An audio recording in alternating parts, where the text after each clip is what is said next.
Good afternoon, everybody. Today is October 28th, and we've got really nice weather now. We're in the low to mid 70s right now, and the nights are cool though, maybe down to 60 degrees or so.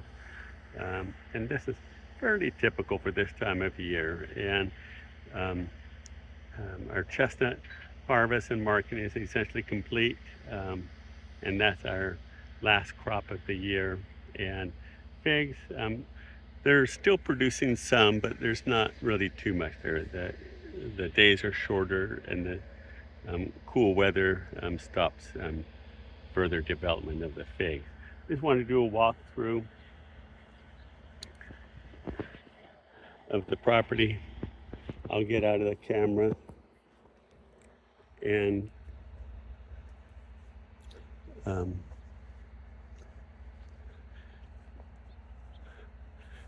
I did in another video. We flood irrigated the orchard a few weeks ago to help um, saturate the root zones. Some trees had some scorched leaves.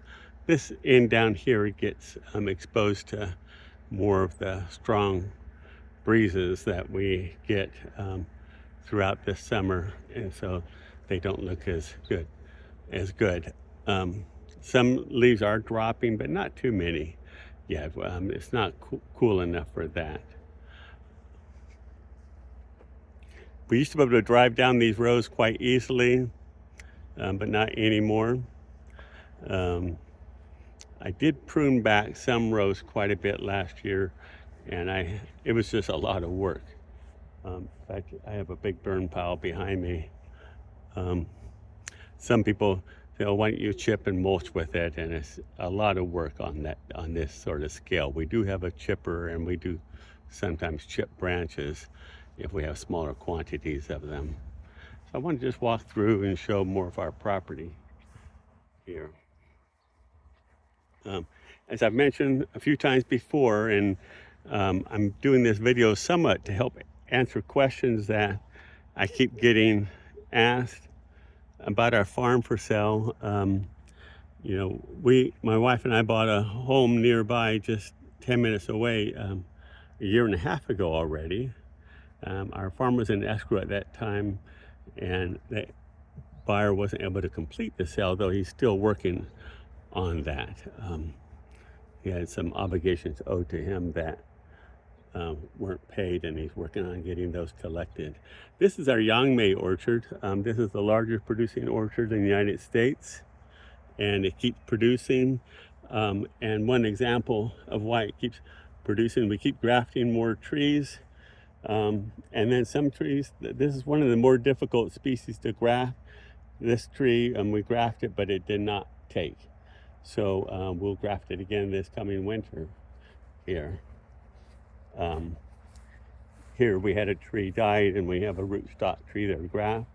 This tree, on the other hand, was grafted successfully, and in 2027 it should be producing some fruit, maybe even just a tiny amount in 2026, but it'll keep increasing in production for many years. So we have several different varieties in these two short rows here that I wanted to see which might perform well in our climate. And later on, I'm going to include a link to a web page I have about our farm being for sale. And in that page, there's a link showing Yangmei. It's a really delicious fruit that we should have been growing in the United States for many years. It's kind of bewildering to me why it hasn't been grown before. Off over this way, there's another successful graft, but right next to it, there's another one that did not make it. So, sometimes we have good success and sometimes not very good, and it's a challenge. So I'm not going to show the entire property here. There's photos on this website that I'll link to later. But I just wanted to show some of this. I'll walk to the end of the row here. And the intentions, some people say that, continuing to work keeps you young and in good health and all that, but there's quite a bit of stress and anxiety at times for me, and I don't handle that real well. It's become more difficult as I've gotten older. I'm 68 now, Linda's 67, and we've accomplished quite a bit here with our farm.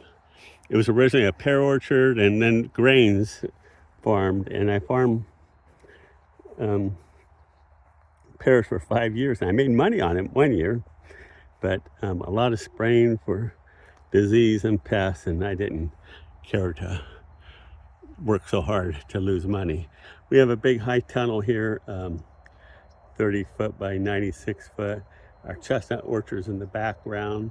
The Sacramento River is on the other side of those tall eucalyptus trees, and we have riparian rights, good water supply, and in a few instances when we have droughts where there's saltwater intrusion, we can use our well water to irrigate. All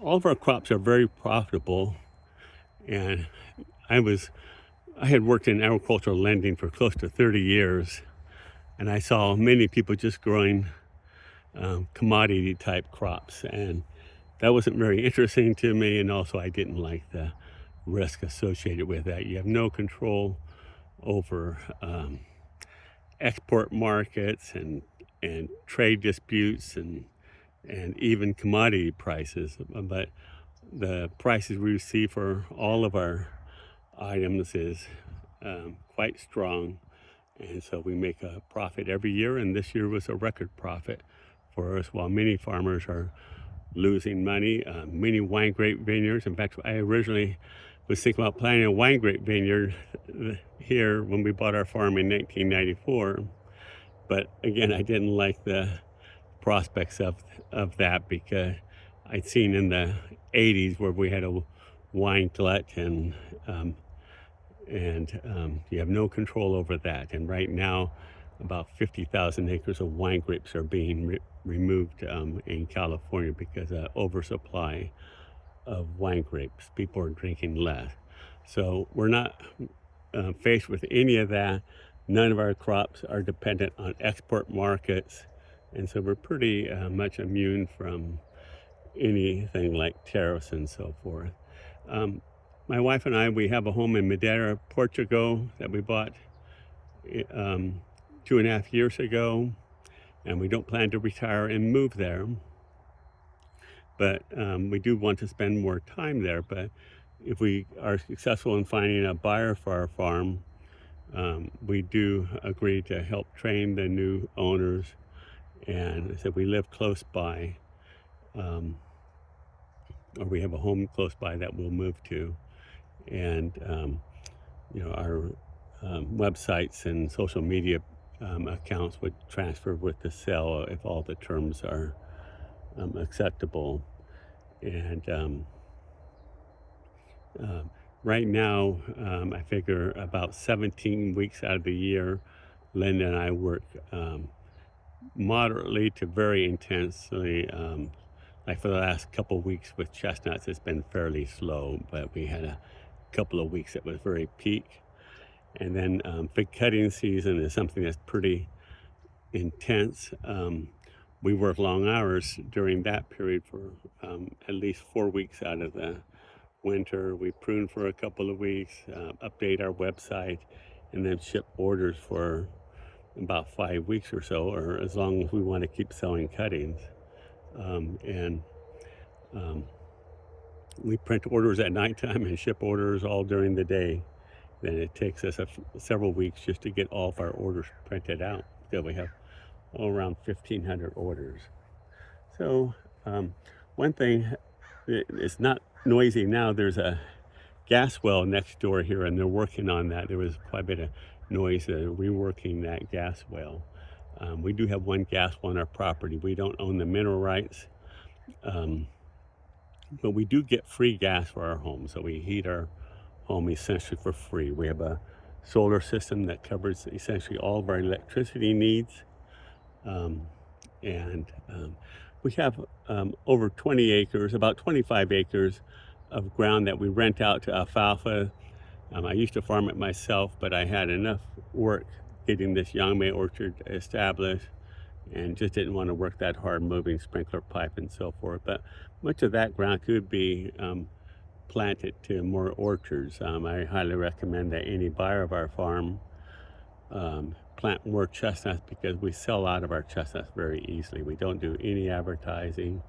We have a big uh, mailing list for customers, but we haven't used it for the last 5 years because we sell out so quickly without even sending out the email out to customers. It started with the pandemic. People did more shopping at home, it seemed.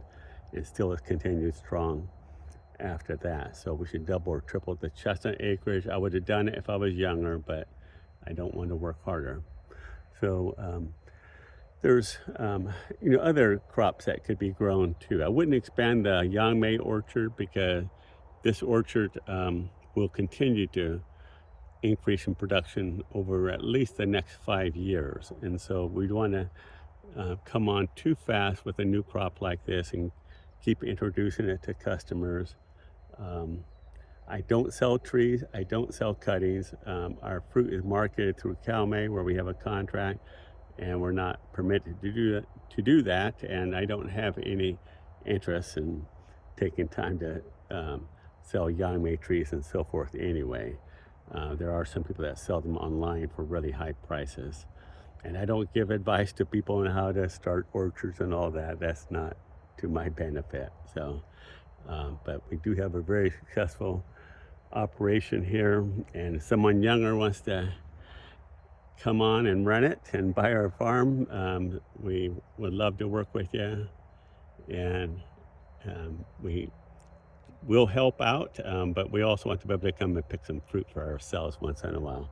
So again, thanks for all the support over the years. We do plan to have a fig cutting sale again in January. I'm not sure if our farm isn't sold by then or by middle of next year. I'm not sure what we'll do. We might not do any more fig cutting sales because that's the most intense work that we do. And it's hard to hire someone, a laborer type person to do that for us. But the Yangmei harvest and chestnut harvest, that's easy enough to have that done by workers. We do have one full-time worker for us. I should mention that. He lives right nearby. We subsidize his rent some so that he lives just 500 feet away from our property. He's been working for us for a couple years, and he knows how to do most of the things. And even when we're not here on the farm in Madera, I'll communicate with him by text messages. I check soil moisture sensors I have and tell him to irrigate more and so forth. He knows how to run things like that. But we stay here during the harvest periods and so forth. And I do some mowing once in a while just to get on the tractor and so forth. But it's pretty easy for a new owner to take over, I think. Just need to have some money for a good down payment and get a loan. So if you have any questions, check our website, and my email address is on there. Again, I'm going to link the website to this video. Thanks for watching again. Bye.